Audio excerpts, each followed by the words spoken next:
Welcome back to Patho and Pods, the podcast where we break down complex medical conditions with just enough humor to make your GI tract relax or tense up, depending on the topic. All right, today we are diving into Crohn's disease, a chronic inflammatory bowel disease that is part medical mystery, part immune system overachiever, and part troublemaker.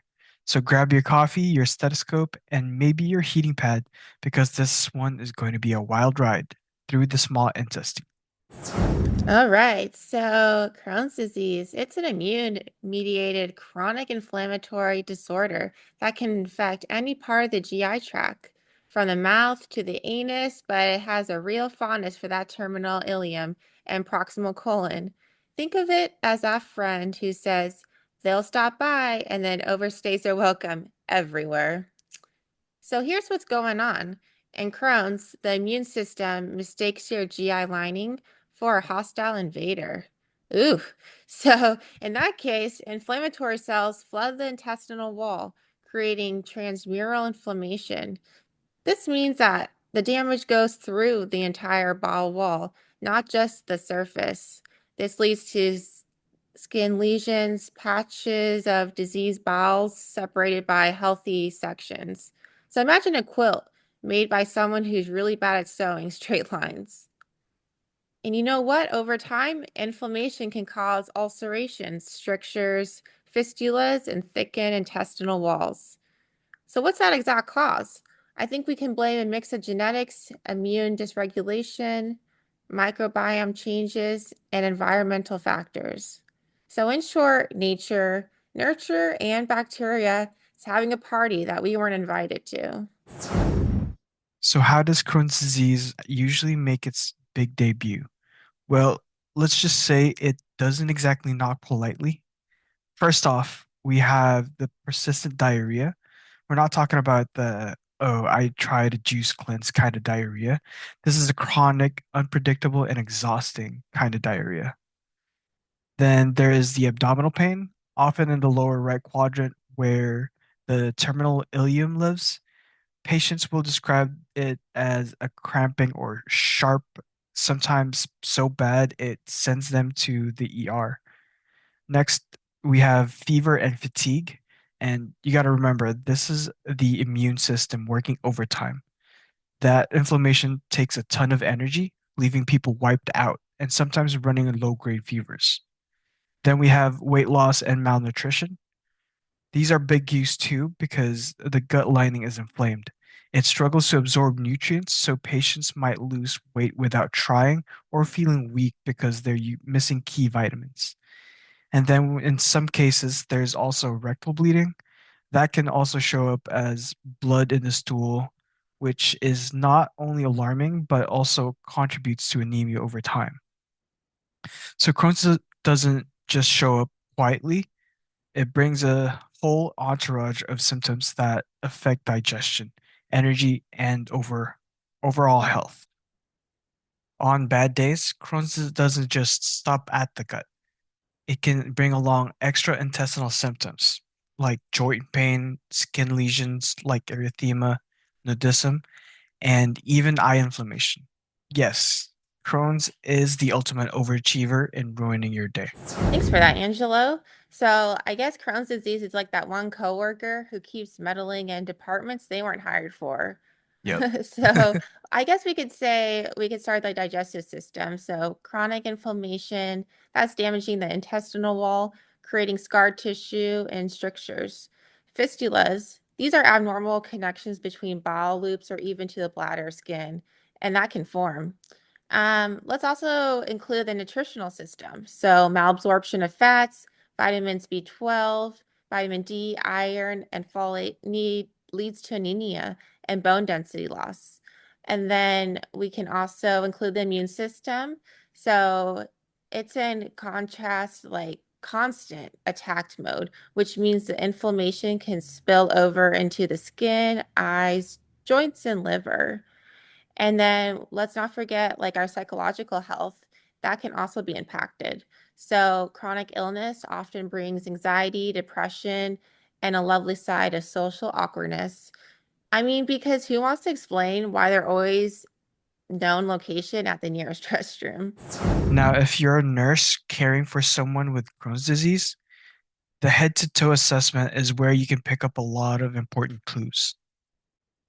Start with the general appearance. Does the patient look fatigued, thinner than expected, pale, or even dehydrated? These subtle changes tell you a lot about how well their body is coping.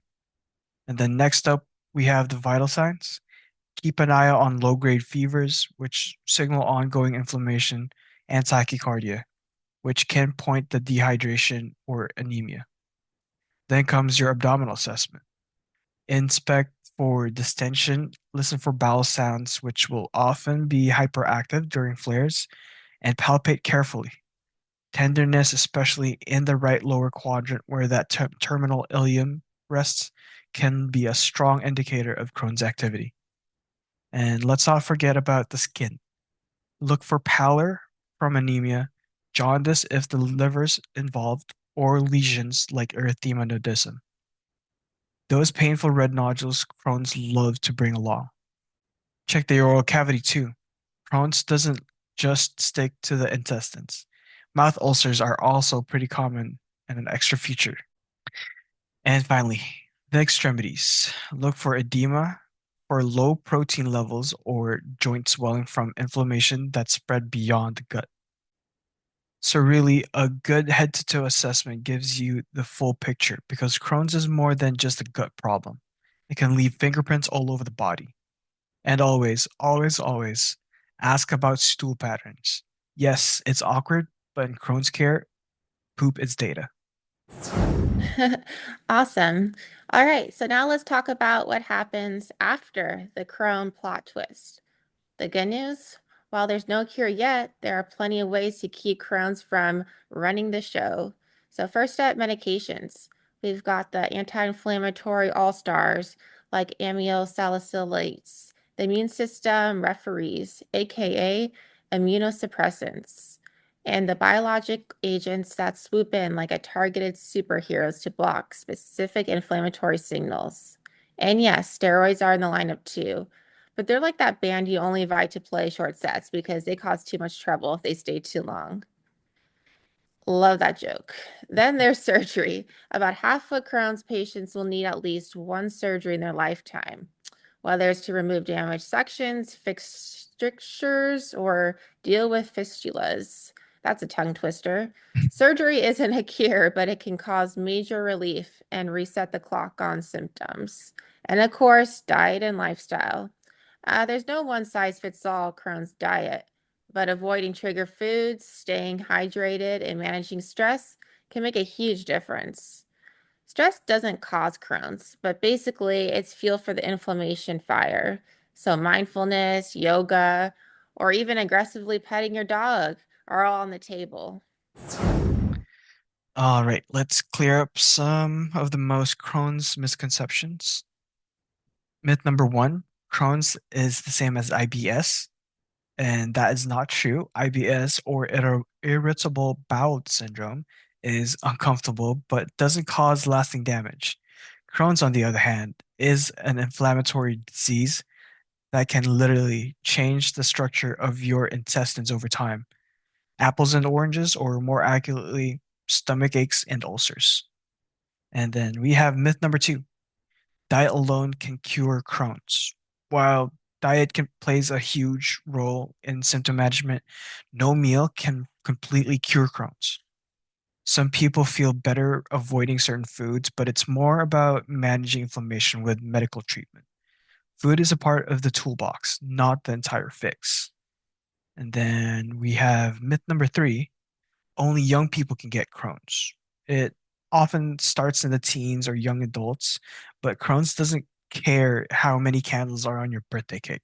It can develop at any age. And then finally, we got the last myth on our list, which is if you don't look sick, you must be fine. This one hits home for a lot of patients.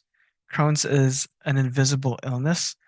Someone might look completely healthy on the outside while dealing with daily pain, fatigue, or urgent bathroom trips. Just because you can't see it doesn't mean it's not real. Well, there you have it. Crohn's disease, part GI drama, part immune system soap opera. Let us know if you're dealing with this tricky disease and how it's impacted your life. And as you know, Crohn's is unpredictable, persistent, and requires careful monitoring. But with the right treatment and teamwork, patients can absolutely live full lives, even if they don't know the bathroom layout of every Target in a 20-mile radius.